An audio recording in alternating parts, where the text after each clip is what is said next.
안녕하세요. 도로교통공단 소통하는 교수 김세나입니다. 혹시 어린이 보호구역의 규정 속도가 시속 30 이하는 20으로 지정된 곳 보신 적 있으신가요? 아마 서울에 계신 분들은 보신 분들이 계시죠.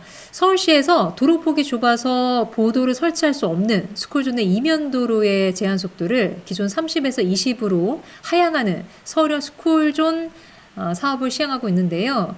그런데 어떤 제도든 생긴 데는 다 이유가 있죠. 이건 역시 마찬가지입니다. 지난 10년간의 서울에서 발생한 스쿨존 교통사고를 분석해봤더니 무려 76%가 바로 이면도로, 그러니까 보도와 차도가 분리되지 않는 좁은 이면도로에서 발생했다고 합니다. 자, 이면도로에서 어린이 교통사고가 많이 발생하는 것은 서울만의 이야기가 아닙니다. 전국에서도 마찬가지예요. 한 보험회사에서 최근 5년간 통학시간대 어린이 교통사고 현황을 좀 분석을 해봤더니요. 보시다시피 이면도로가 가장 많이 사고가 발생한 곳이었습니다. 특히 아이들 같은 경우는 차 뒤나 옆쪽에 있으면 보이지 않죠. 키가 작기 때문에. 그런데 갑자기 그 사이에서 튀어나오면서 보이지 않던 아이가 갑자기 차량 앞으로 나오면서 나는 사고가 스쿨존 사고의 전형적인 유형이라고 할 수 있는데요. 저희 집도 스쿨존이에요. 특히나 그 후문에서 작은 길 하나만 건너면 아이들을 유혹할 수 있는 가게들이 많습니다. 무인 문구점도 있고, 무인 아이스크림 가게도 있고, 슈퍼마켓도 있고, 빵집도 있고, 여러 가게들이 있는데, 그래서 늘 퇴근 시간대마다 좀 조마조마한 마음으로 아파트 후문을 들어서요. 아이들이 갑자기 나올 수 있기 때문에, 즉시, 아이가 혹시 튀어나더라도 즉시 멈출 수 있는 속도가 어느 정도 될까? 한번 이제 속도계를 보면서 운행을 해봤더니 30 갖고 안 되더라고요. 20 아래로는 내려가야 되더라고요. 그래서 서울시의 이런 제도에 대해서 저는 좀 충분히 공감하는 편이고요. 사고 사례를 하나 보여드릴 건데요. 여기는 이제 이면도로는 아닙니다만 아파트 단지 근처에 있는 작은 도로죠. 그리고 가장자리에는 양쪽으로 주정차에 대한 차량들이 있습니다. 자, 운전자의 시야에서 이 지금 블랙박스 차량 운전자라고 생각해 보면은 전방에 사람이나 보행자, 아이 아무도 안 보이죠. 그런데 운행을 하다 보면 갑자기 아이들 사고 유형의 가장 흔한 유형이에요. 특히 스쿨존 사고 유형 중에서 불법 주정차된 차 사이로 아이가 갑자기 튀어나오거나 골목길에서 갑자기 튀어나오면서 이렇게 사고로 이어지는 경우가 있거든요. 사실 이 운전자 그렇게 속도가 높지도 않았어요. 그쵸? 그래서 30도 부족하다는 얘기입니다.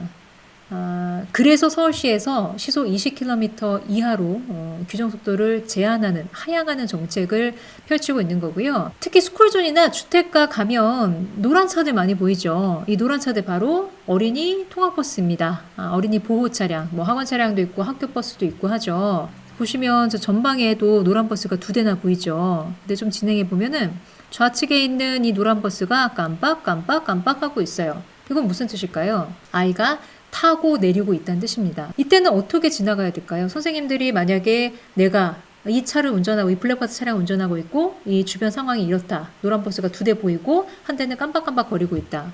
자, 이렇게 교육생한테 여쭤보면 교육생들이 서행해야죠 라는 답변을 참 많이 하시거든요. 서행 갖고 되지 않습니다. 일시정지 의무가 있어요.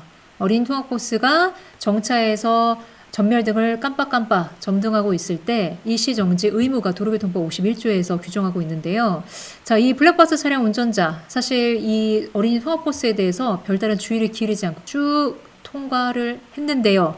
결국 이렇게 통학버스 차량에서 내려서 갑자기 건너편으로 달려가던 아이를 충격하고 맙니다. 이 아이는 아마 이 건너편에 있는 여기 학원이나 태권도장으로 가려고 했던 것 같아요.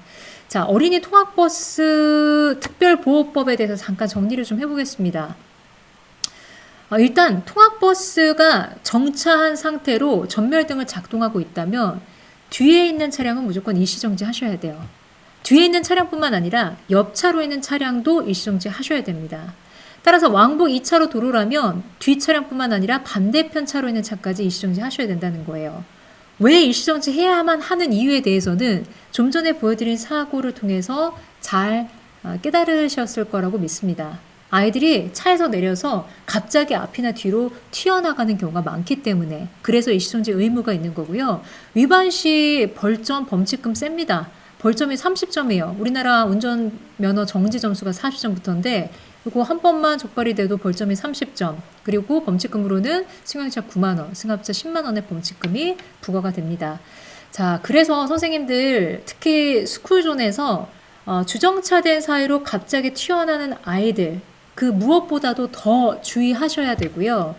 자, 또 시기적으로는 딱 요즘 이 시기 4월에서 5월 사이가 3월에는 사실 신학기 적응 기간이기 때문에 좀 긴장들 하거든요. 근데 이제 적응이 어느 정도 마무리되고 4, 5월 되면서 긴장감이 풀리면서 어린이 교통사고가 많이 발생하는 시기가 바로 이 4월에서 5월입니다.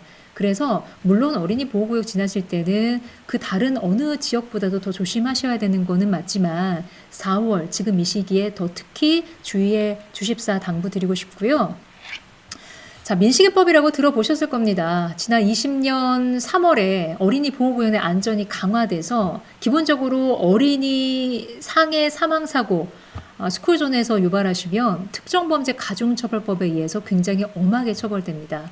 법조항 좀 구체적으로 볼까요? 스쿨존에서 어린이를 상해에 이르게 하면 1년 이상 15년 이하의 징역 또는 벌금이 500부터예요. 500만 원 이상 3천만 원 이하의 벌금형에 처해지고요. 그리고 스쿨존에서 어린이 사망사고 유발하시면 벌금형이 없습니다. 최소 징역 3년 이상부터 무기징역까지 처할 수 있습니다. 선생님들 스쿨존 안전수칙 딱 3가지는 꼭 지켜주십시오. 일단 규정속도 30 지키는 거. 사실 많은 운전자들이 규정속도를 카메라 앞에서만 줄이고 카메라 지나가면 바로 올리시는 운전자들이 많은데요. 자, 제가 좀 전에 말씀드렸다시피 스쿨존 처벌이 굉장히 엄합니다. 강합니다. 그렇기 때문에 이게 법원에서도 유무죄를 판결할 때 신중히 판단을 하는데 그 중요한 기준 중에 하나가 유무죄를 판단하는 기준 중에 하나가 바로 시속 30 규정속도를 당시에 지키고 있었느냐 안 지키고 있었느냐가 중요한 기준 중에 하나가 됩니다.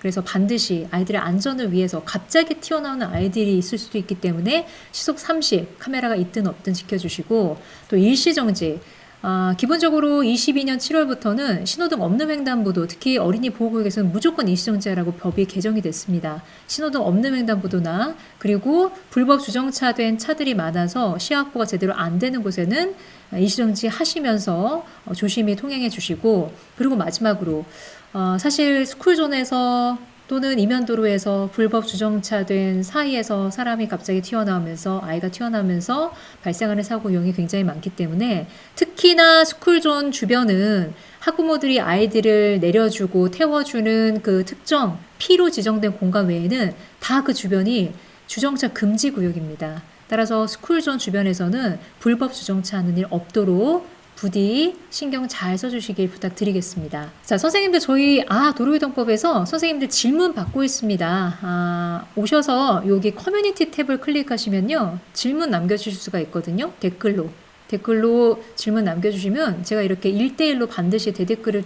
드리고 있고요. 그리고 좀 많은 분들이 궁금해할 만한 사안에 대해서는 동영상으로 제작해서 유튜브로 올리기도 하니까요. 많이 관심 가져주시고 참여해주시면 감사하겠습니다. 오늘 도로교통법은 여기까지 하겠습니다. 감사합니다.